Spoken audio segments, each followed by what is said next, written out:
여러분 아이고 깜짝이야. 안녕하세요. 양지열의 콩가루 44회 인사드리겠습니다. 안녕하세요. 이거 우리 대한뉴스 시리즈 중에 네. 가장 시청자 친화적인 그런 방송인 것 같아. 어. 우리는 앞에 가리는 게 없잖아. 있는 그대로 다 보여드리잖아. 뭐 이렇게 거창스럽게 이만큼 쌓이고 어우 막 이렇게 막 그치? 좀 슬프네요. 뭘 슬퍼. 우리는 언제쯤 여기가 막 풍성해질까? 아니야.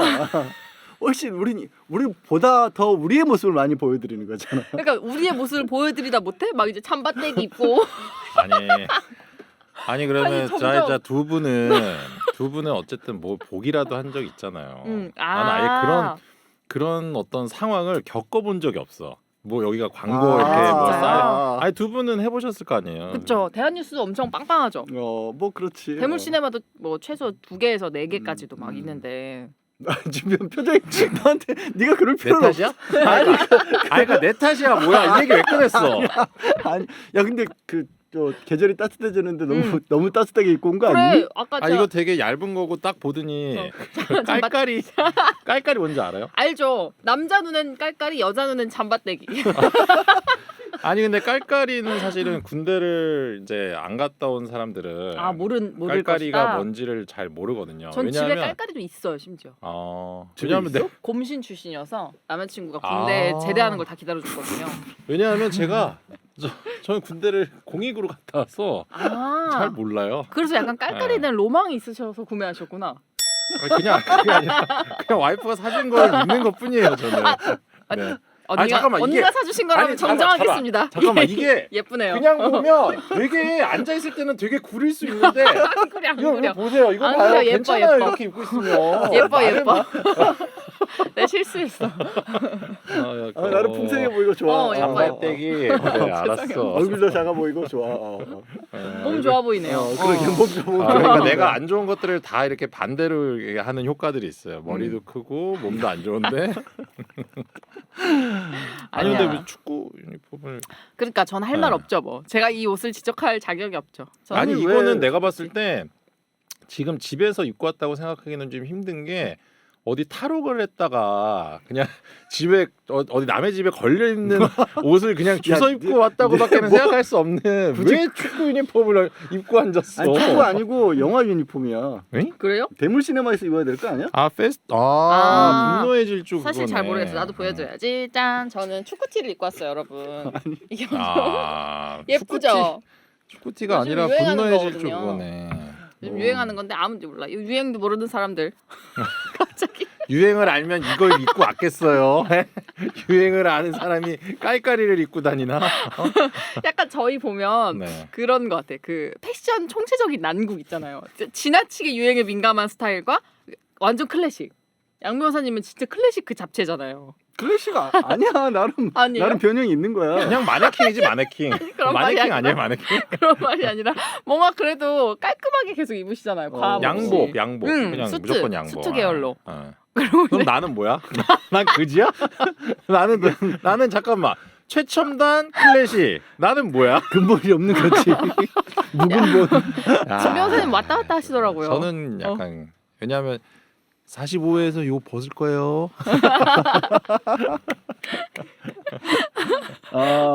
재밌습니다. 다음 주를 기대해 주세요. 다음 주에는 양 변호사님도 이거 벗으실 거예요. 안 벗어. 난 왜 벗어 내가. 넥타이가 달라지겠지.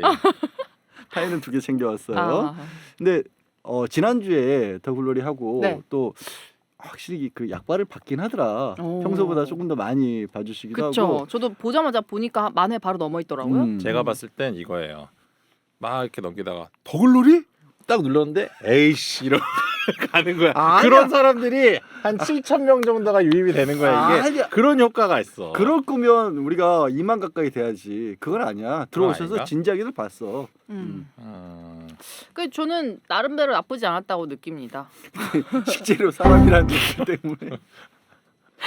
유튜브 보러 온 분도 계셨다고. 아니 난 진짜 이거는 정말 뭐 올타임 넘버 원 개소리여갖고. 정말 지금까지 본 양 변호사님, 전 양 변호사님한테 엄청난 신뢰를 가지고 있거든요. 제가 아는 사람 중에 가장 신뢰할 만한 사람이라고 생각하는데 거기서 아마 제 표정을 보신 분도 있을 거예요. 그 얘기를 하는데 이렇게 배신이야? 약간 의아해하면서 갑자기 여기서 이제 막 다 이제 어. 캔해 주시니까 어. 오류를 찾아낼 수 있었어요. 안 그러면 깜빡 속을 뻔했어. 뭘 깜빡 속기는. 하마터면 식재료가 사람인 줄 알 뻔했잖아요. 나는 아. 약간 그리고 약간 똥의 대명사가 된 느낌이야. 아 변호사 네. 때문에. 아, 저를 뭐 진은가 이렇게 그게 표현하시더라고요. 나중에는 잘못 와전이 돼가지고 네. 진 변호사가 변호사 시험보다 똥을 쌌다. 이렇게. 아 진짜 그런다. 그 아니 방송이 근데 되게 중요한 묘해서. 거 그때 내가 잘못 얘기한 게 내가 그거를 목격한 것처럼 말을 했는데 그게 아니라 제가 아는 분이 그걸 목격했거든요. 그러니까 소용없어. 진 네. 변호사 한 두 번 세 번 건너가잖아.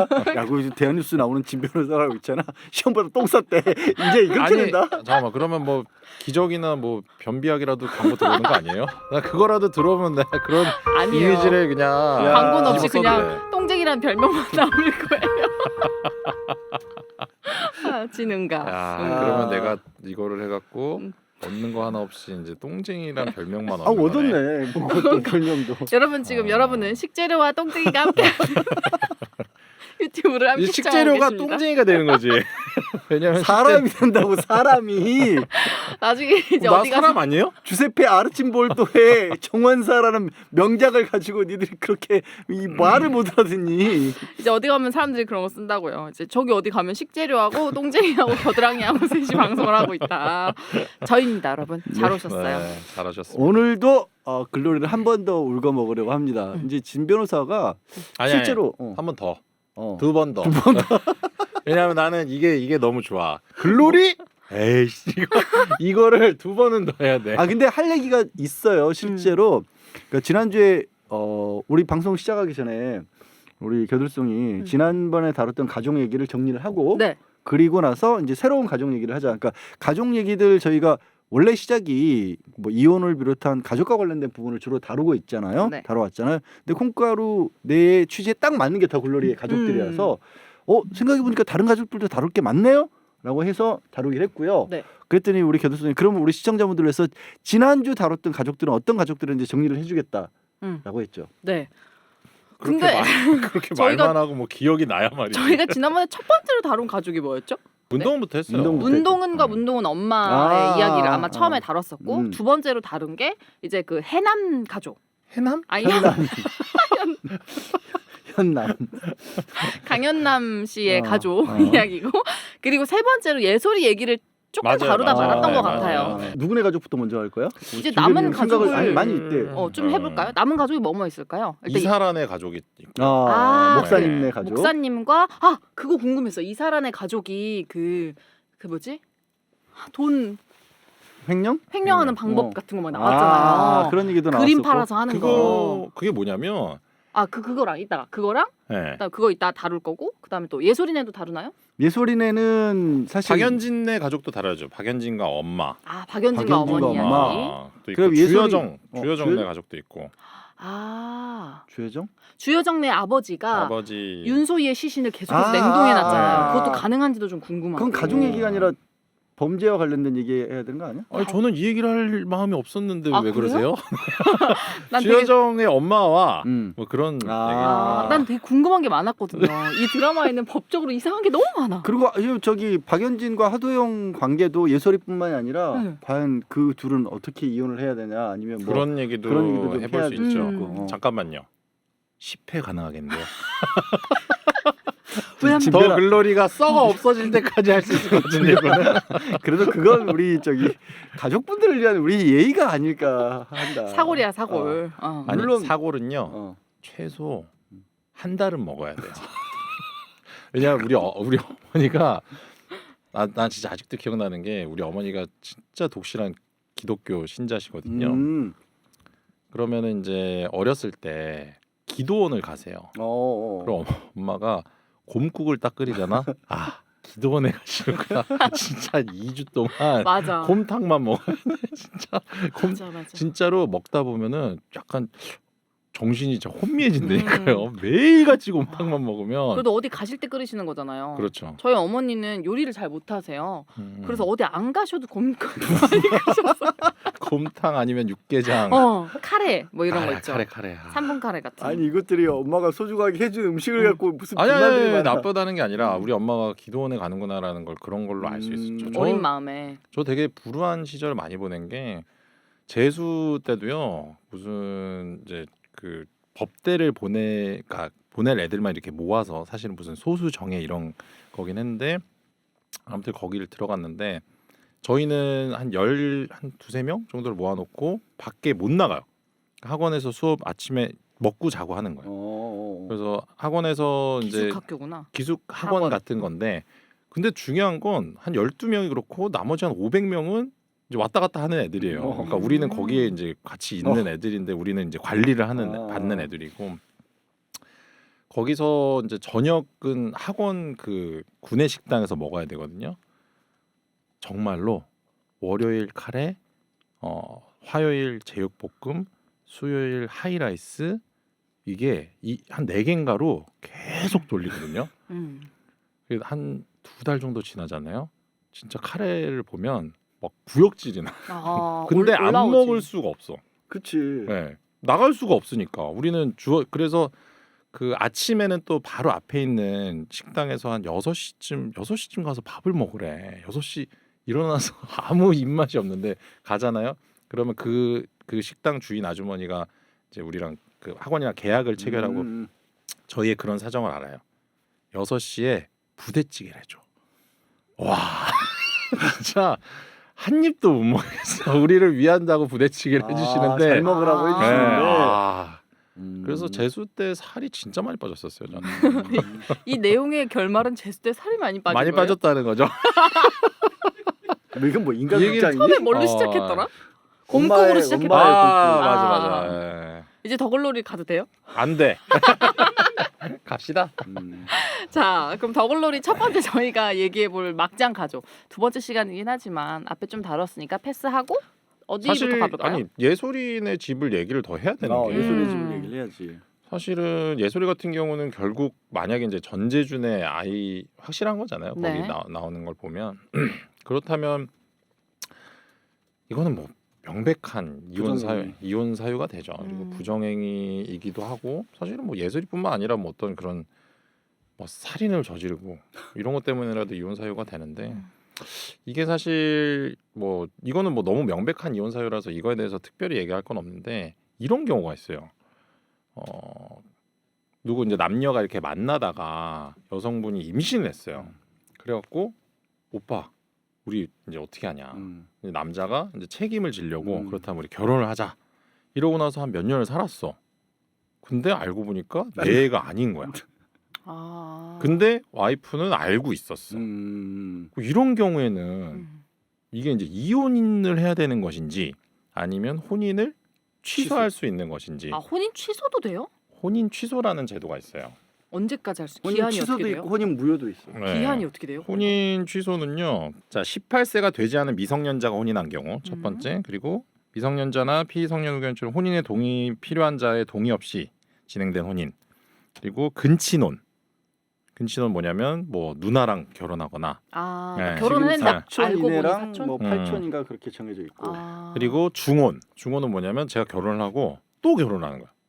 근데 사실 그거는 그렇게 원래 될 수가 없는데 뭐. 근데 그 전두환 아들은 박상아랑 미국 가서 결혼했잖아요.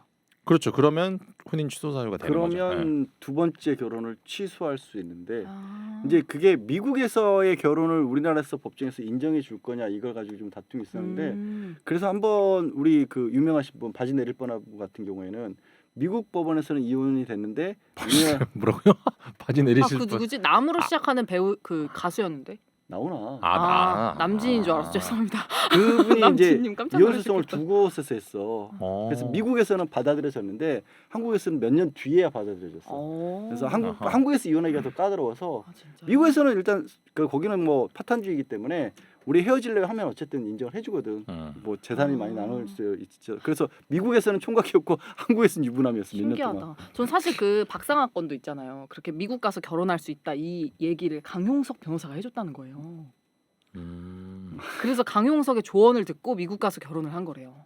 저는 그걸 듣고서 강용석이 꼼수를 아주 그냥 궁금하더라고. 근데 그건 꼼수라기보다는 뭐하러 그런 걸 했는지 모르겠어. 그러니까 그럴 수 있겠다. 미국 내에서 만약에 영주권이 있으면 그렇게 부부로 엮여서 미국 내 생활하기가 편할 수도 있을지 모르지만 그건 한국에서는 어차피 인정 못 받는 거지. 진 변호사 얘기한 것처럼 중혼, 그러니까 이중으로 할 때 중짜기 때문에 네. 취소할 수 있거든. 아 그럼 우리나라로 치면 중혼이라서 혼인 취소가 가능하다. 네. 그리고 하나는 혼인 당시에 부부 생활을 계속할 수 없는 악질, 기타 중대한 사유가 있으면 알지 못한 경우, 그러니까 뭐 악질이 큰 병, 질병. 중대한 질병 같은 아 뭐 경우. 유전병이 있다거나. 그런 그거 오 똑똑하다.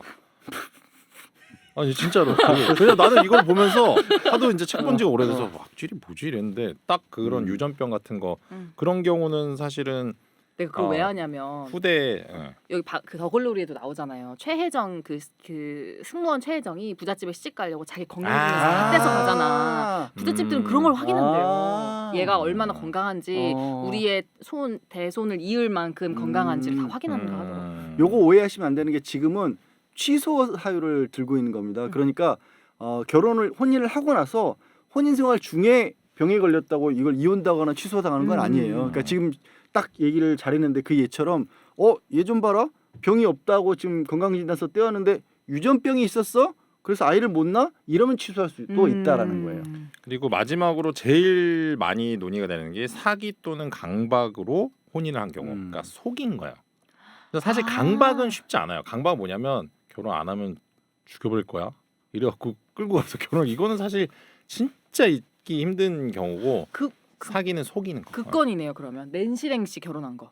그럴 수도 있죠. 그것도 사기꾼한테 속아가지고 결혼한 거라고. 근데 이제 이 어떤 혼인을 결정하는 데 있어서 되게 중대한 어떤 그런 부분을 소개해야죠. 요 조문 얘기하면 기혼자들 90%는 나도 사기라고 얘기를 하시거든요. 그런 정도로 되는 건 아니고. 낸시랭 씨 같은 경우는 10개월간 뭐 사랑을 했다 이런 얘기도 하는데 사기 결혼으로 사채 빚이 10억이 됐고 4년 동안 이자만 갚았다 이런 얘기를 했네요. 그러니까 저게 일반인들이 쓰는 사기 결혼이라는 표현과 여기서 취소할 수 있을 때 사기는 조금 달라. 또 달라요? 그러니까 여기서 예를 들어서 대표적인 게 예를 들어서 학력을 내가 이제 서울에 있는 명문대학교를 나왔어요. 그리고 좋은 직장을 다니고 있어요. 이렇게 얘기를 했는데 알고 보니까 서울에 있는 건 맞는데 서울대학교가 아니라 무슨 뭐 북서울 뭐 동서울 뭐 이렇다. 그리고 직장이 좋은 데라 그랬는데 뭐 10대 기업은 아니고 그냥 중소기업이다. 이런 정도가 항상 문제가 되는 건데 이걸로 취소까지 가기는 어렵고 예를 들어 대졸이고 뭐 직장이 있다고 했는데 뭐 중학교 정도밖에 못 나왔고 직장도 없다. 이건 너무 큰 차이가 난 거잖아. 이런 거는 이제 속였을 때 결혼 조건에서 너무 중요한 부분을 속였을 때 그리고 조금 전에 우리 얘기하고 있던 내 자식이 아닌 다른 사람 아이를 임신하고 있었는데 마침 내 자식처럼 얘기를 했다. 이거는 사기가 될 수 있죠. 저는 예전에 그런 얘기 들은 적 있어요. 저 어릴 때 저 대학교 초반 한 10년 전쯤에 결혼 중개 회사가 되게 인기가 많을 때가 있었거든요. 근데 한창 그게 붐일 때 결혼 중개 회사가 막 우후죽순으로 늘어나니까 이 사람들이 제대로 검토를 안 하고 사랑을 받은 거예요. 그래서 대학교를 굉장히 중요하게 생각하잖아요. 보통 어디 좋은 데 시집가거나 장가를 가려면 근데 지방 캠퍼스인 걸 속이고 가는 경우가 엄청 많았다고. 그건 진짜 그렇지. 그 사람들은 아마 모르긴 몰라도 누구한테 물어봤을 수도 있어. 그 정도로는 취소 안 된다는 것도. 그러니까. 그렇죠. 그건 취소가 안 돼요. 또? 그 정도로는 약해. 얼마나 사실 이런 거죠. 되지? 제가 연세대학교를 나왔는데 연세대 원주 캠퍼스를 나왔단 말이에요. 저 연세대 나왔어요. 이게 거짓말이에요? 아니잖아요. 근데 약간 거짓말 같아. 내가 연세대 나온 게? 잠깐만. 아니 원주캠인데 연세대 나왔다고 하는 건 좀 의도가 있는 거짓말 아니에요? 그래서 사회에서 생각하는 것과 법적으로 다퉜을 때랑 차이가 좀 있다라는 거야. 근데 중요한 건 저는 계절학기 같은 거 들어갈 때 원주 캠퍼스 가서 듣는 애들이 있었거든요. 그리고 원주 캠퍼스 학생들이 또 본교에 와서 수업을 듣기도 하는 게 있었고 그래서 저는 본교 출신이에요. 그러니까 지금은 그런 걸 많이 따지는 게 많이 줄어들었는데 진짜 그쵸. 10년 전까지만 해도 그런 걸 좀 많이 따졌어요. 요즘에는 그게 결혼회사들 문제인 게 얼마 전에 이제 그 사회변에서 다룬 거긴 한데 그러니까 기혼자가 미혼이라고 거짓말하고 아이 그거는 진짜 결혼까지는 안 하고 놈이네. 교제를 했던 거야. 그거 실제로 여자 아나운서 한 명 있었잖아요. 여자 아나운서가 그걸 당한 거예요. 어떤 남자랑 교제를 해서 그 남자가 명품 가방을 사줬는데 그 명품 가방을 남자가 사주고 그 여자 아나운서가 자기 이름으로 포인트를 적립을 했다가 그 남자의 너무 재밌지 이거 그 남자의 와이프가 그걸 알게 된 거예요. 그래서 그 여자를 신고한 거예요. 그래서 그 여자가 여자 아나운서가 나 유부남인지 몰랐다. 속였다. 알고 보니까 아이도 있었는데 계속 속였던 거예요. 그러니까 이런 경우가 예전에 벌써 13년 2010년에 없어진 혼인빙자 간음죄가 있었을 때는 이런 거 그렇죠, 형사처벌도 그렇죠. 됐거든. 네. 근데 지금은 형사처벌을 못해 그럴 경우에. 왜요? 이건 간통죄가 이제 없구나. 간통죄도 없고 혼인빙자 없고. 간음은 혼인을 할 것처럼 이제 여성을 유혹을 해서 아... 이렇게 간음을 한 경우에 그거 형사처벌 안 된다고 그런 짓 하면 안 됩니다. 손해배상 청구 들어갈 수 있어요. 맞아. 또 다른 처벌 방법이 있을 거예요. 아니 근데 사실 저 친한 동생이 얘기해 준 건데 유부남인데 요즘에 무슨 이렇게 자기 프로필을 올려두고 이렇게 뭐라 그러지 여성들한테 이렇게 연락이 오면 만나는 뭐 그런 뭐 앱 같은 게 있는데 글램인가 그거 말씀하시는 거 몰라요 제목은 모르겠는데 아무튼 거기에 그냥 유부남이 자기 유부남이라고 또 다 밝히고 이렇게 올려놓은 거야. 근데 그거를 그 유부남의 와이프의 친구가 봤대요. 근데 이제 이 친구가 고민하는 건 뭐냐면 자기 친구한테 바로 쪼르륵 할 수가 없는 게 일단은 그 친구가 와이프가 얘기를 하는 순간 굉장히 수치스러워할 거라는 생각에 그거를 이렇게 얘기를 하기도 그렇고 또 얘기를 했는데 뭐 나 알고 있었어 뭐 그거 뭐 오빠가 뭐 무슨 뭐 필요해서 그냥 한 거야 너 그 왜 이런 반응이 나올 거를 좀 두려워한다 그러더라고요. 그래서 저는 그게 뭔 소리야? 그냥 바로 얘기해야지. 근데 저는 야, 조금 근데 이해가 그게 돼요. 진짜로 지 얼굴을 거기다 올린 거야? 네. 있대요. 그런 사람 있을 아이, 것 같아. 엄청 많아요. 무슨 용가리 통뼈야? 근데 남의 불륜이나 남의 그런 뭐 바람 이런 거를 함부로 말해주면 안 된다고 저도 느낀 게 제가 제 친구 남자친구의 그런 바람 행각을 알게 된 거예요. 그래서 제 친구한테 얘기를 해줬거든요. 왜냐면 그 바람 핀 상대가 또 제가 아는 친구의 친구였던 거예요. 그러니까 저한테 다 들어왔는데 같은 남자였던 거예요. 제가 그래서 아끼는 친구여서 그 친구한테 말을 해줬더니 그 친구가 저를 손절하더라고요. 그래. 이해가 안 되죠. 이거 잠깐만 더글로리가 문제가 아니다. 여기가 더 막창이다. 근데 여자들 중에서 그런 경우가 가끔 있어요. 남자들은 어떤지 제가 모르겠어요. 남자가 아니라서. 근데 여자들 중에서 내가 사귀는 사람의 불륜이나 바람 행각을 다른 사람한테 들켰을 때 이 남자친구를 떼어내는 게 아니라 그걸 알게 된 애를 떼어내요. 너무 웃기죠. 저 혹시 대한뉴스 콩가루 시청자분들 중에서 심리학자 계시면 요 심리에 관해서 저는 모르겠습니다. 그 아마 수치스러워서 그런 건지 아니면 그거를 제가 이야기한 제가 싫었던 건지 그런 경우가 한 번 있었어요. 그래서 제가 그 다음부터는 어떤 걸 알게 돼도 아무에게도 말하지 않아요. 그냥. 근데 더글로리보다 나는 한 가지 그러고 보니까 좀 뜬금없는 생각이긴 한데 그게 쟤들은 저 거기 보면 왜 그 쓰레기 3인방이랑 남자들이랑 고등학교 때부터 그 짓을 했는데 또 그렇게 십몇 년을 계속해서 친구처럼 유지를 하면서 때로는 이제 그 선 넘어서 이성으로서 교제도 하면서 그렇게 뭉쳐 있는 것도 사실 좀 잘 이해는 안 갔어. 왜 그러냐면요. 그런 게 이해 갔어 그게? 왜 그러냐면 그래야 드라마가 되니까요. 걔네들이 뿔뿔이 흩어지고 지금 연락 안 한다고 생각해봐. 그러면 송혜교가 복수를 어떻게 해요? 당연한 얘기를 하고 계셔. 근데 저는 그런 인간관계가 유지가 된 게 지금의 시선으로는 안 될 수도 있는데 조금 더 어린 친구들의 시선으로는 이해가 될 수도 있다고 생각하는 게 요즘엔요 그 산후조리원 동기부터 시작하잖아요. 유치원 동기. 예전에 저희 동기라고 하면은 초등학교 동기나 뭐 중고등학교 동기 학교부터 시작을 했는데 요즘에는 그냥 부모님들부터 친구로 해서 자녀가 그냥 계속 친구로 자라는 거예요. 그래서 얘랑 친하게 지내면 너한테 이제 앞으로 인생에 도움이 되는 친구들. 그래서 그 크루가 형성이 돼서 그 크루를 크게 벗어나질 않더라고요. 그러니까 저 친구들도 보면 누구 서로 부모님도 알고 뭐 누구네 재준이 엄마 뭐 누구 엄마 막 서로 다 알잖아요. 아 그래? 네, 그게 그 부모들의 카르텔이 그대로 자식들한테 남녀 넘어와서 간에도 그렇게 네, 같이 노는 커뮤니티를 형성하더라고요. 이런 얘기는 사실은 교들송이 있어서 도움이 되는 몇 안 되는 사례 중에 하나인 것 같아요, 진짜. 도저히 나는 이런 데 들을 데가 없으니까. 그렇지 않니 진변? 난 처음 들어봤어 이런 얘기는. 아니 그럴 때 그래도 그러니까 너무 그렇게까지 쓸데가 없다고 얘기하면 어떡해요? 쓸데가 없다고 하진 않았지. 실제로 쓸데가 별로 없긴 한데 아니. 그렇게까지 대놓고 얘기할 필요가 있나요?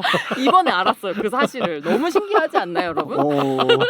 아니 솔직한 말로 겨들성 없어. 우리 망했어요. 그건 진짜로. 그래. 그건 진작에 네. 망했어. 묻자고 한 진짜. 얘기지. 왜 내가 한 얘기 그러니까. 이렇게 진지하게 봐도 그래, 여러분 잠깐 저 없는 거 체험해 보실래요? 안 돼요. 살려주세요. 저기 여보세요. 칙칙하죠, 엄청.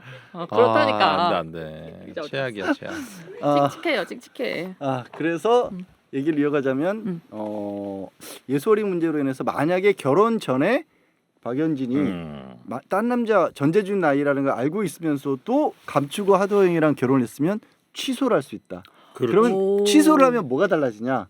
뭐가 달라져, 신변? 그게 이혼과? 없어질 것 같아. 이혼과? 빨간 줄. 아니 실제로는 기록이 다 남아 있어요. 아 그래요? 그럼 결혼, 혼인 취소. 뭐 그렇게 아. 솔직히 말하면 진짜 죄송한데 잘 모르겠어. 혼인 취소를 솔직히 제가 이혼 소송은 진짜 몇백 건을 했는데 혼인 취소 한 번도 안 해봤어요. 네, 맞아요. 저게 네. 솔직한 얘기고 취소 사유가 그렇게 많지는 않고요. 그러니까 이거야. 어. 저한테 한 이혼을 위해 찾아오는 어떤 의뢰인이 만약에 100명이 온다. 그러면 한 두세 분은 나 혼인 취소를 하고 싶다 이렇게 오시거든요. 근데 얘기를 들어보면 안 돼. 그래서 다 이혼으로 가는 거예요, 그냥. 예. 그러니까 결정적인 차이가 이겁니다. 결혼하던 초기 원점부터 문제가 있었으면 취소시킬 수 있어서 휙 돌아갈 수가 있고 그게 아니라 잘 나가다가 요만큼에서 문제가 생겼으면 이혼으로 가는 건데 실익은 사실 가족관계 등록부 같은데 남는 건 취소라고 남아요. 이혼했다 취소했다 남아요. 무효는 없어져요. 네. 무효는 근데 정말 드문 경우고 취소보다 더 드문 경우고 근데 실익은 뭐냐면 이혼은 예를 들어서 이런 거 이때까지 할 때 재산을 형성했다. 그러면 요 재산은 그렇죠, 분할 그렇죠. 대상이 되죠. 맞아요. 취소는 씩 거슬러 가기 때문에 아예 그런 게 없는 거예요. 저는 궁금한 거 하나 더 있는데 이건 좀 너무 슬픈 사연이긴 하지만 저도 본 거거든요. 결혼을 했는데 결혼하고 나서 얼마 안 돼서 바로 이제 아내가 죽은 거예요. 그러면 이제 남편 입장에서 너무 안타깝겠지만 남편의 부모님 입장에서는 이제 혼인 취소를 원할 수 있잖아요. 근데 그러니까 그건 이혼의 안 돼. 개념이 아니라. 그건 안 돼. 그럼 그냥 당연히 그건 안 되지. 사별로 그냥 끝나는 거예요. 당연히 그건 안 되지. 당연히. 근데 이제 사실 중요한 건 이제 혼인 취소도 뭐 아이가 태어나는 경우 그 아이를 어떻게 하느냐의 문제는 이혼이랑 거의 동일하게 보시면 돼요. 예. 혼인 그래서- 취소는 생각보다 어렵구나. 혼인 취소는 진짜 저는 잘 못 봤어요. 없어요. 네. 연진이 거는 취소가 되는 거예요? 연진이 거는 이혼이지. 아 그냥 결혼하고 이혼- 나서 바람핀 거잖아. 하고 나서 바람핀 거예요? 거기 그렇지 극중에서는 그렇게 않을까요? 나오지. 물론 그게 이제 정확하게 나오지는 않는데 만약에 이제 하도영이라는 사람이 이제 결혼을 하고 어느 정도 시간이 지난 뒤에 아이가 태어나지 않았다면 그 결혼했겠어요 그런 거기- 사람이? 극중에 대사가 있어. 오빠 알게 된 게 10년, 사귄 게 몇 년이고 결혼한 게 10년이고. 근데 예솔이는 거기 초등학교 1, 2학년 정도밖에 안 돼 보이잖아. 그러네요. 그러면 나이가 그 그렇지. 소품샵에서 혼인 관계 중에도 전재준과 이제 박연진이 만나서 거기서 이제 부정행위를 시에스타. 저지른 거죠. 예. 그래서 이혼인 걸로 그렇게 예솔이는 정리를 하고. 거기는 이제 이혼이 가능하고 그 박연진이 그런 얘기 하잖아요. 이혼 서류 정리하러 감옥으로 왔을 때 하도영이 왔는데 연진이 데리고 어디로 가냐? 영국으로 간다. 내가 보고 싶다고 할 때 뭐 볼 수 있냐? 뭐 편지는 되냐? 뭐 이런 얘기를 했잖아요. 그렇게 약간 감옥에 갈 정도로 중대 범죄를 저지르고 이혼을 한 경우에도 자녀하고 연결할 수가 있나요? 그거는 제가 말씀드리면 일단 그러니까 면접 교섭이라고 하는데요. 어쨌든 이혼을 하고 지금 하도영이 아이를 키우게 되는 거잖아요. 그러면 아이의 양육권을 갖고 있지 못한 사람은 아이를 보는데 어쨌든 제한이 따르기 때문에 그 아이를 볼 수 있는 권리를 이제 면접 교섭권이라고 하는데 이거는 사실 박탈하기가 되게 힘들어요. 거의 불가능. 거의 불가능하고 그리고 이제 박연진이 다른 사람을 죽이긴 했는데 애한테 뭔가를 한 건 아니잖아요. 그렇다면 이런 경우에는 사실은 중대 범죄자라 하더라도 면접 교섭권을 박탈할 수는 없고 근데 사실 이게 이제 애를 어디 교도소에 데리고 가서 막 그 면회실에서 이렇게 보여줄 수는 없잖아요. 그쵸. 그러니까 현실적으로는 면접 교섭이 이제 나올 때까지는 거의 이루어지기 힘들고 근데 사실 이 사건 보면서 제가 무슨 생각을 했냐면 일단은 소희를 민 건 이거는 살인이 아니에요. 죽이려는 고의가 전혀 없었거든요. 그 상황 자체만 봤을 땐. 근데 네, 미필적 그렇지. 고의? 요거는 네. 범죄 쪽은 다음 주에 하기로 했잖아.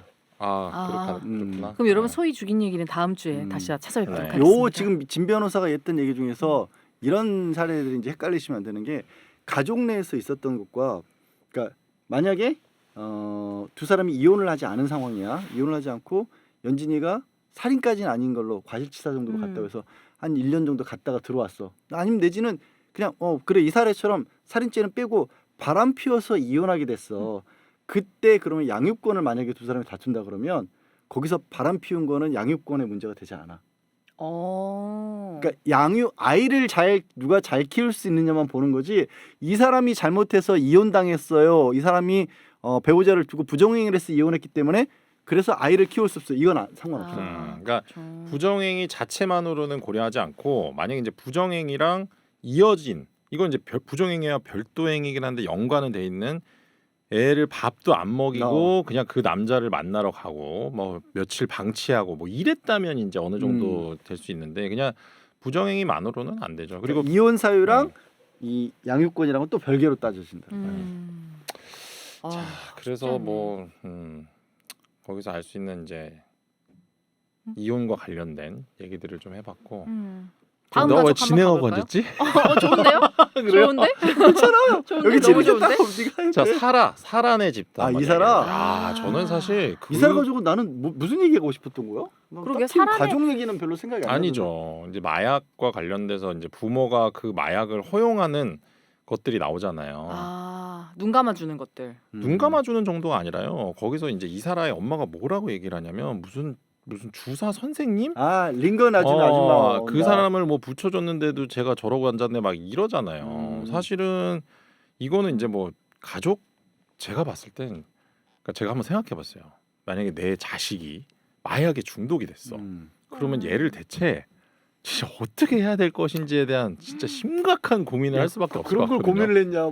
그러게. 아니, 병원에 보내야지 뭐. 치료센터. 가족에 대해서 얘기하자 그래서 나 준비를 많이 해온 거예요. 아니 그게 아니라 생각한 건 좋은데 나는 지 아들을 그렇게 그래. 고민했다 그래서 아니 내 아들을 고민한 건 아니고 그냥 제 자식과는 별도로. 근데 요즘 무섭긴 하더라. 마약이 진짜 문제긴 하더라. 장난 아니고요. 요즘에 되게 만연해 있다고 저는 들었어요. 엊그제 중학생 마약한 거 엄마가 대마초는 진짜 만연해 있고 뭐 필로폰이라든지 이런 것도 엄청 만연해 있다는 얘기를 들었고. 저는 사실 솔직히 말하면 그 마약 관련 얘기를 처음에 언론에서 막 시작을 했잖아요. 사실 그 한동훈 법무부 장관이 막 마약이 만연해 있다 이러면서 막 그걸 시작을 했을 때 솔직히 말하면 내 주변에 마약한 사람 아무도 없는데 왜 저런 식으로 프레임을 짜지라고 약간 생각을 했거든요. 근데 계속 언론에서 마약 얘기하고 드라마 마약 얘기하고 이러니까 진짜 약간 가스라이팅 당한 것처럼 우리 사회에 마약이 만연한 것 같은 기분이 들어요 이제.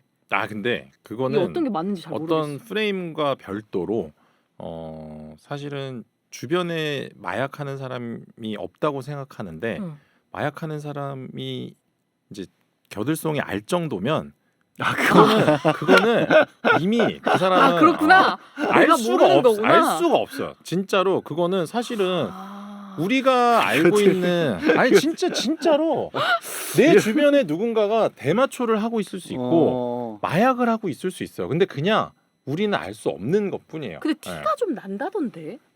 그건 이제 티가 날 정도가 돼도 그건 심각한 거야. 그래요. 하긴 유아인 씨도 그 막 알고 보니까 그랬던 거지. 사람들이 다 굉장히 뭔가 유니크한 배우인 줄 알았잖아요. 그 말이 좀 이상하거나 앞뒤가 안 맞는 걸 보면서 저 사람은 진짜 뭔가 있어 보여 이렇게 생각을 했는데 알고 봤더니 그게 이제 그 무슨 용어로 표현을 하던데 마약 중독 증세 중에서 그런 게 있다고 하더라고요. 그럴 수 있겠다. 그러니까 사실 그러니까 우리 주변에 없다고 없는 게 아니고 사실은 제가 생각했을 땐 그러니까 마약 범죄가 발각되기가 되게 힘든 게 뭐냐면 피해자가 본인 자신이잖아요. 그렇지. 그렇기 때문에 피해 신고가 있을 수가 없어요.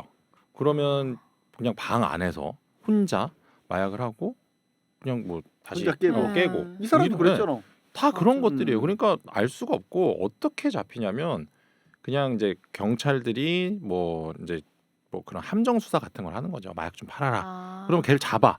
그래갖고 야 너 누구한테 팔았어? 그러면 뭐 핸드폰 막 번호라든지 운반책 이런 거 이런 걸 해가지고. 하고 그러면은 걔네들 그러니까 산 사람들도 잡아다가 너 누구랑 했어? 이거예요. 그냥 진짜 다단계처럼 이런 식의 수사를 통해서 결국에 그러다가 이제 뭐 돈 스파이크 같은 사람들도 나오는 거고. 전 그 얘기 들었었어요. 마약을 이렇게 자기가 딱 그 마약하는 장면을 목격해서 그걸 신고하려고 해도 보통 그걸 목격을 하면 일단 같이 했다는 거라 그러던데. 그러니까 그렇지. 마약하는 애들이 같이 하지 않는 애는 끼워주지 않는데요. 당연하지. 그럴 수도 있고. 그래서 무조건 한 번 이상 한 거기 때문에 이걸 신고하면 나도 같이 걸려 들어가는 거니까. 그래서 내가 사실 돈 스파이크 사건 터졌을 때 되게 황당했던 게 음. 이렇게 얼굴 많이 팔리고 세상 사람들 다 아는 인간이 그 뭐 유흥업소 여성들까지 불러다가 호텔에서 마약을 했다는 게 너무 이해가 안 갔던 거야. 왜? 그 만약에 그 무리 중에 하나가 누군가가 잡히잖아. 걔가 감형받는 방법은 저 같이 하는 중에 유명인 있어요.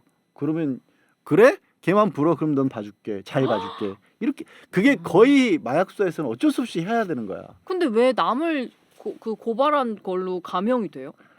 공식적으로 감형이 된다는 건 아닌데 수사기관에서도 이 진 변호사 얘기가 좀 그런 방법을 쓰지 않으면 잡을 수가 없는 거야. 잡을 수가. 그렇구나. 그래서 마약 같은 경우는 그런 부분들이 사실상 아니 근데 공개되고 실제로 있어. 감형이 되는 게 이런 거예요.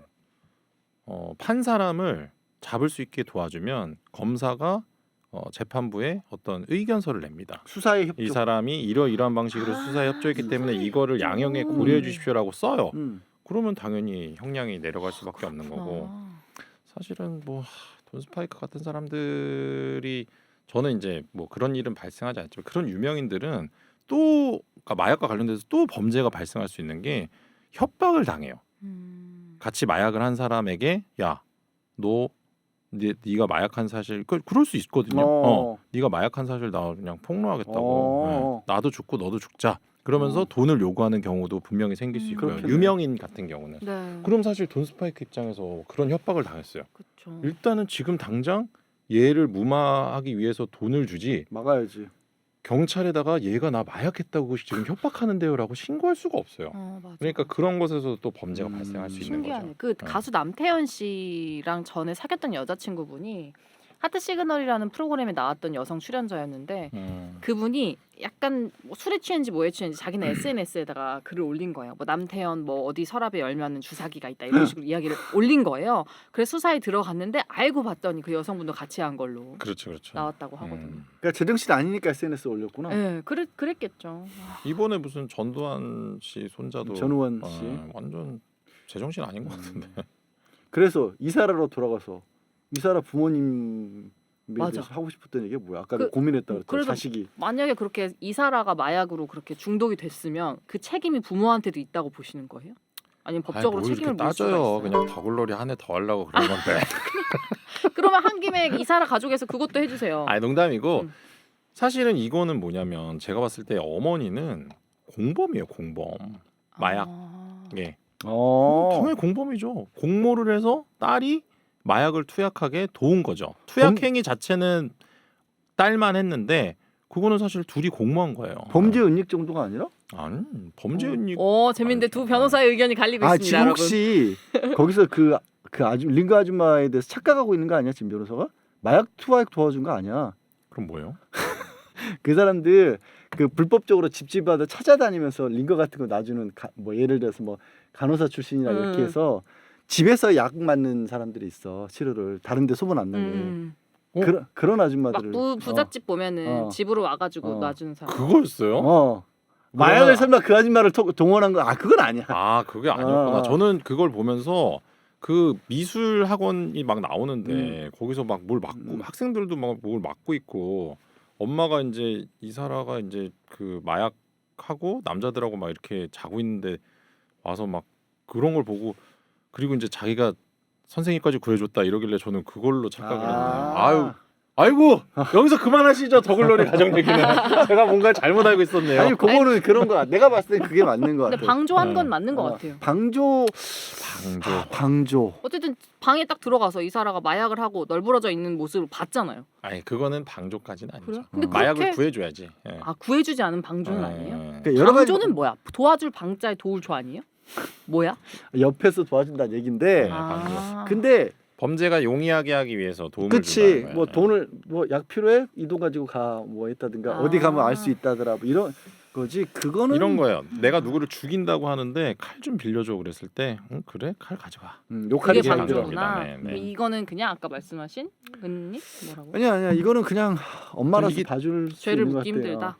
되게 이제 범죄라는 게 되게 이제 공범과 이제 이런 개념 방조범의 개념이 되게 웃긴데 이런 거예요. 우리 둘이 양지현을 죽여야겠다. 이렇게 모의를 했어.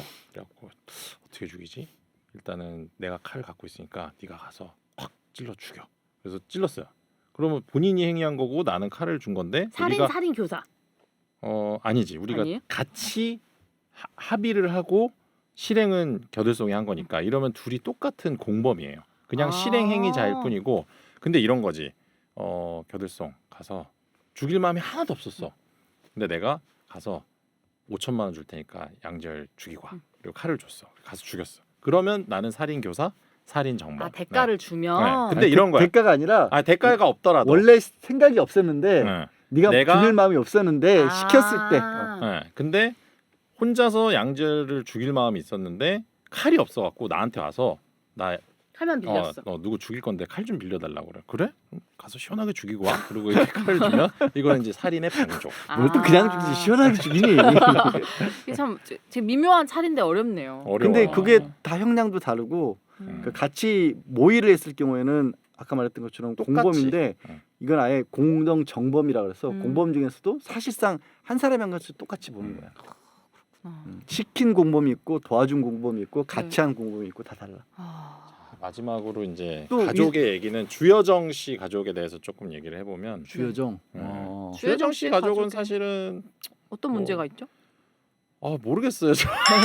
이제 그만할까요? 아니, 엄마 근데 막 문제가 없는 아니, 사람들을 가족 아니야. 관계에서는 문제가 너무- 없는데 이 가족들 안에 내부에서는 다양하게 법적 문제들이 있었거든요. 맞아요. 사실 아까 그 이사란의 가족도 저는 그게 궁금하다니까. 아, 미술 팔아서 음. 어떻게 세금 그거 하고 네. 그 이사라가 계속 그 얘기 하잖아요. 최혜정한테 뭐지? 종합소득세 내는 세계가 있단다. 너같이 근로소득세 내는 애들은 모르는 종소세 내는 세계가 있어. 이런 얘기도 하고. 두 개가 있는데 일단 증여 부분은 네.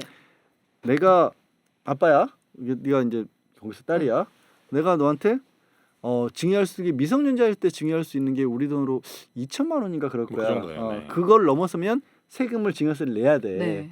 근데 그러면 뭐 내가 너한테 돈도 많은데 1억 좀 주고 싶은데 세금 내야 되네 귀찮네. 근데 네가 마침 그림을 그려. 우리나라 증여세가 한 40% 정도 되죠. 그거는 금액에 따라도 차이가 나. 근데 네가 만약에 그림을 그려. 그래서 되게 좋은 그림이네. 이거 1억이에요, 아빠. 그러면 내가 그 그림을 가져오고 1억을 너한테 줘. 그림을 산 것처럼. 그렇게 증여를 해줬다라는 거야. 그러니까 이거는 뭐냐면 신도들을 이용해서 한 거예요. 더 글로리에서는 네. 어떻게 하냐면 신도들한테 뭐 헌금 받을 거라든지 이런 것을 사실은 뭐 이렇게 그림을 사는 쪽으로 해서 딸의 그림을 대신 이렇게 사라. 뭐 이렇게 한 것 같아요. 저 근데 정확한 사실 범행 수법이 안 나와서 거기서는. 헌금은 많이 내도 어차피 음. 세금을 안 내잖아요. 근데 그 헌금을 받아다가 이거는 어쨌든 교회의 돈이잖아요. 네. 그거를 딸한테 줄 수는 없어요 또. 아. 그러니까 그거를 아마 이제 그런 식으로 돌려서 딸에게 주기 위한. 그러니까 딸의 그림을 사가고 뭐 어쨌든 이걸 이렇게 뭐 그런 근데 정확한 건 모르겠어요. 왜냐면 그 극 중에서 이사라가 그 어떤 사모님한테 그런 얘기를 하거든요. 사모님 이러면서 이거 그림 사주시면 세금만 떼고 그대로 돌려드립니다. 이런 얘기를 하는데 그런 얘기를 했구나. 그걸 보면서 세금을 떼고 그대로 돌려드린다는 게 무슨 말이지? 부가세가 안 붙는다는 건가? 세금을 떼고 돌려드린다고 한 게 아니라 그 우리가 그 개인 사업자들 종합소득세 내는 사람들 중에 네. 그 세금을 깎아주는 대상이 되는 것들이 있어.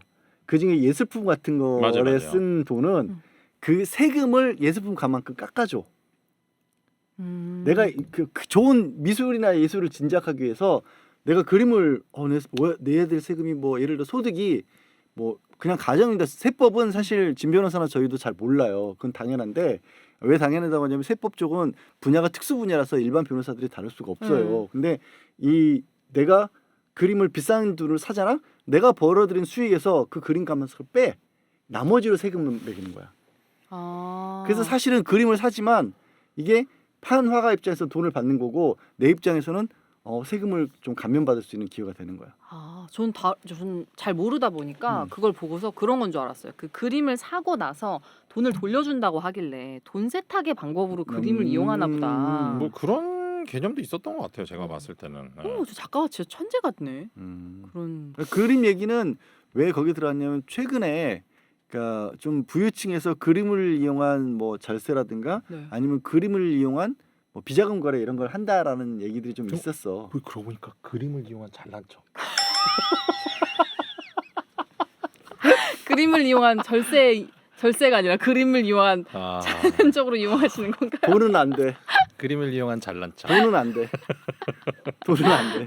근데 많다고 하더라고요. 부자들이 일단 집에 뭐 10억 단위, 억 단위 그림을 그리고 구매하는 이제 것은 아이한테 의심해봐야 뭔가 된다. 이 그림을 증여하는 게 실제 돈으로 증여하는 것보다 뭔가 좀 다르다고 저는 들었거든요. 그리고 그림 세무 자체는 세무적으로. 가격이 점점 오르잖아요. 그렇죠. 그러니까 이런 거요. 아이한테 뭐 그 2천만 원을 줬어요. 그리고 그거 뭐 그러니까 그거는 이제 세금이 안 붙으니까 2천만 원 한도라면 그리고 나서 이 아이의 그 돈으로 주식 투자를 해. 그래서 이게 10배가 됐어. 그럼 이거는 사실은 주식 거래세 말고는 세금이 하나도 안 붙는 거예요. 이런 거죠. 내가 2천만 원을 투자해서 10배가 되고 아이한테 2억을 주면 이거는 여기서 뭐 아까 말씀하신 40에서 50%의 증여세가 붙는데 2천만 원을 주고 얘 명의로 주식 투자를 해서 10배가 튀면 그거는 증여세가 하나도 안 붙는 거죠. 네. 그런 방법으로 할 수 있는 것들이 되게 많고 사실 저는 이제 사건을 하면서 되게 많이 경험하는 게 그러니까 회사를 설립을 하고 그 회사에 어떤 그 아버지가 갖고 있는 어떤 부동산을 회사에다 파는 거예요. 그리고 그거 관련된 주식을 아이들한테 증여를 하고 이렇게 되면 사실은 절세 효과가 있거든요. 그런 사실 뭐 탈법이죠. 그런 것들. 그러게요. 다양한 방법들이 있네요. 하지만 다 법의 처벌을 받는다는 거 맞죠? 그거는 알 수 없어요. 못 안 받아요? 받는 경우도 네, 많아. 안 받는 그럼 이 경우가 사람의 많죠. 가족은 처벌이 안 돼요? 그 미술품 아니요, 거래를 그거는 그렇게 다 했는데? 되죠. 걔는 들켰으니까 네. 처벌을 받는 거고 사회적으로 논란을 일으켰으니까. 근데 그런 것들을 그냥 무조건 뭐 좀 돈이 많으신 것 같은데 혹시 그림 사서 지금 뭐 불법 증여한 거예요? 이럴 수는 없잖아. 확인이 안 되는 확인이 안 되는 거지. 저는 이제 그렇구나. 더글로리 마지막에 이제 결국에는 이제 주여정 선생의 네. 어떤 그 지옥의 삶을 이렇게 구해주잖아요. 네. 구해주겠다라고 주겠다. 하지. 아직 라고. 파트 3가 나올 수도 있기 때문에. 진짜 나올 거라고 생각하는 거예요? 뭐 얘기는 계속 나오긴 하던데 주여정 그럴 수도 있지 관련한 않겠어? 내용으로. 왜냐면 아니, 주여정이 그 사람 복수를 감옥에 안 계속 가렸기 있는데 때문에. 계속 그 주여정이 이제 감옥에 들어갔잖아요. 교도소에 네. 그 의사로 들어가잖아. 아직 담당으로. 마지막 부분을 안 보셨구나. 다 봤어요. 뭔 소리야? 마지막 부분에 보면 주여정 씨랑 봤어요. 김동훈이 같이 들어가잖아요. 이제 그때부터 시작인 거지. 걔를 죽이기 위한.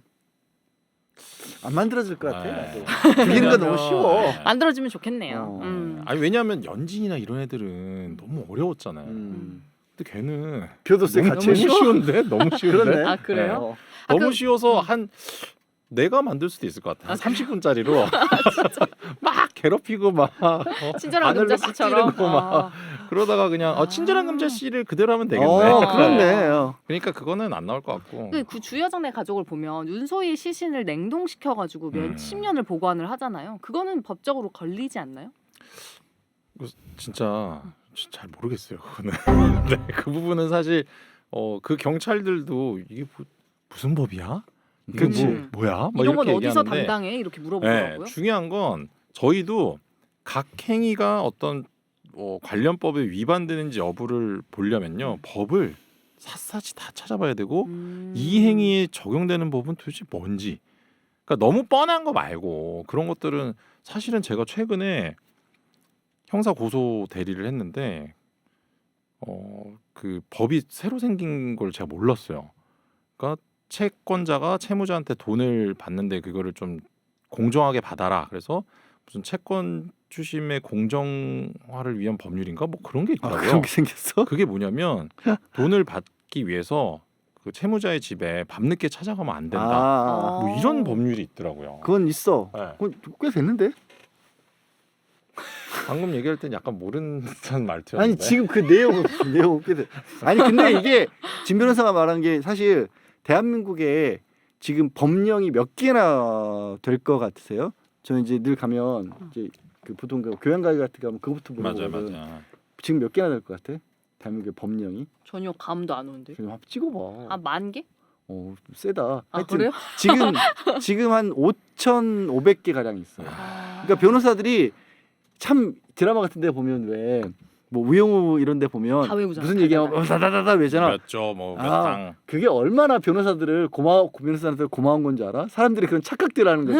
우리도 몰라. 어떻게 어떻게 다 알아. 찾아봐야지 뭐. 당연히 그걸 찾는데 어떤 사람은 정말 막 장님 뭐 문고리 뒤지는 식으로 바닷가에서 뭐 모래사장에서 바늘 차는 식으로 뒤지는 거고 변호사들은 그래도 어떤 가닥을 찾아가야 된다 이걸 알고 있는 거야. 그럼 좀 뛰어난 변호사들이라고 하면 이제 그런 거 딱 물어봤을 때 뭐가 있는데라고 바로 생각이 나면 좀 뛰어난 변호사인 거예요? 그 분야의 전문가라고 할 수 있겠지.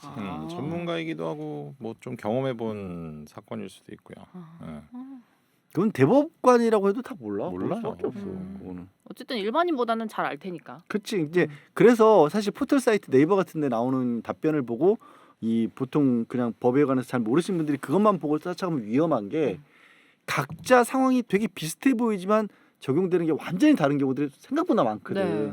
근데 그냥 이건 나랑 비슷해 해가지고 이거 믿고 혼자 하시면 큰일 나는 경우들이 생긴다는 거지. 제가 이제 드라마 같은 거 볼 때 제일 변호사가 무슨 저런 말을 해야 할 때가 제일 큰 게 뭐냐면 이런 거 있잖아요.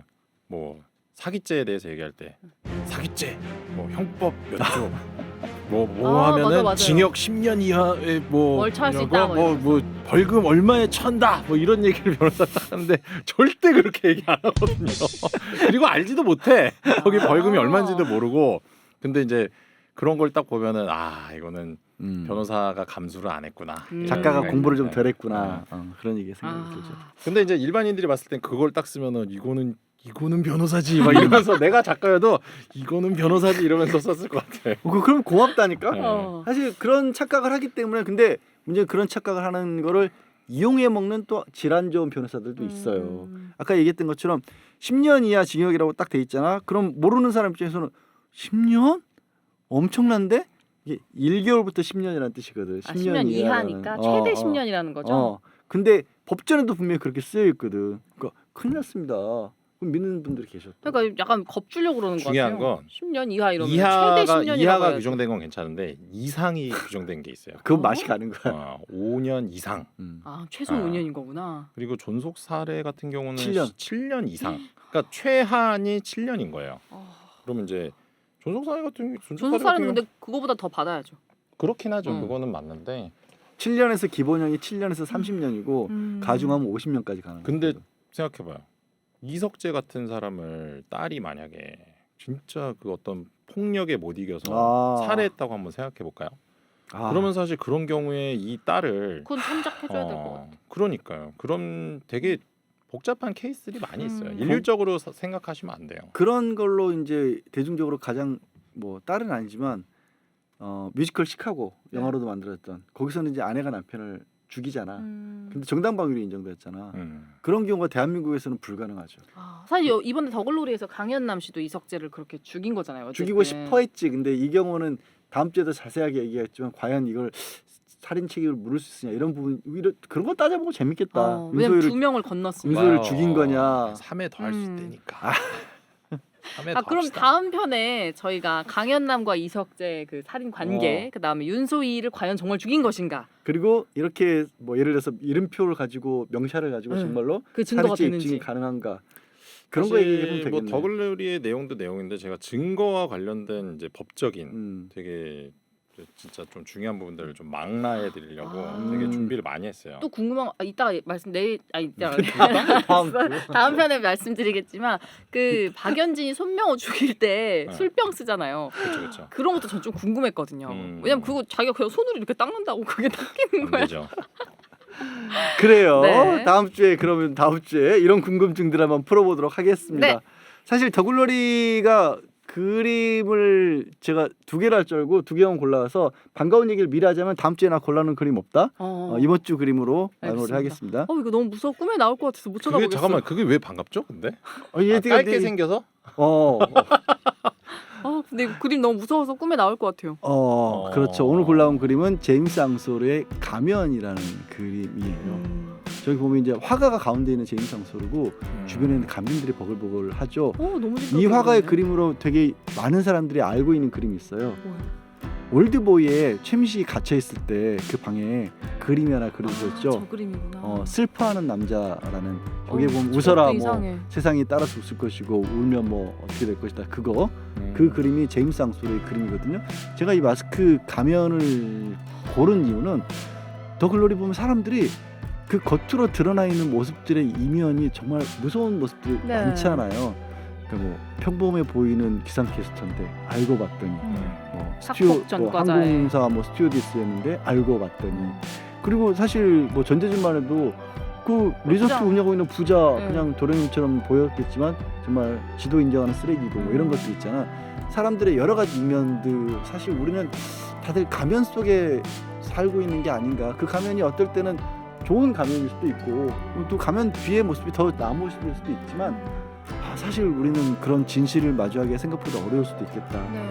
그 저 그림의 그림 속의 화가도 아마 난 누구랑 어울려서 어떻게 살고 있는 걸까요? 라고 보는 사람들에게 질문을 하는 게 아닐까 싶어서 저 그림을 저 그렸어요. 화가 이름이 뭐예요? 제임스 앙소르. 제임스 앙소르? 음. 어느 나라 화가예요? 프랑스인가?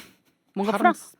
뭔가 프랑스 사람 같은 느낌이 앙소르 하니까. 그런 것 같아. 갑자기 벨기에였나 프랑스였나? 제임스 갑자기 앙소르. 그러면 가면은 사람이 벨기에. 된다 뭐 이런 건가? 아니 마지막 매기기. 가면은 제임스 사람이 앙소르. 된다. 근데 저렇게 막 화가들 보면 자기들만의 그런 화풍이 있잖아요. 근데 저렇게 보기만 해도 뭔가 그러니까. 소름 끼치는 그림들도 있고 왜 그 누구지? 저 화가 잘못은 아니겠지만 그 바그너라는 음악가 있잖아요. 그 사람 노래는 그렇게 막 사이코패스들이 많이 듣는다면서요. 바그너를? 그 죽음의 묵시록인가? 아. 뭐 그런 음악이 있는데 그거를 막 그 사람도 들었대요.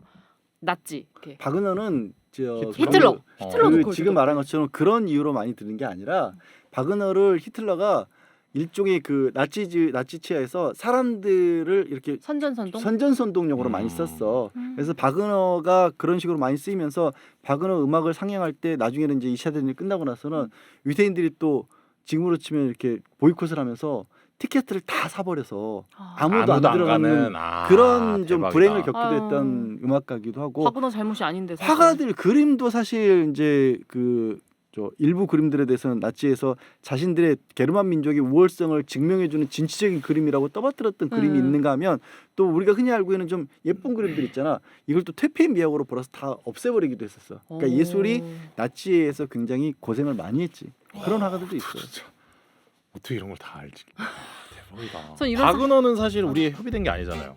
갑자기 나온 거잖아. 근데 바그너에 대해서도 다 그러니까. 알고 있는 오늘 대화가 잘 통하네요. 다음 주에 뵙겠습니다. 여러분 다음 주에 만나요. 안녕. 너무 급하게 끝나네.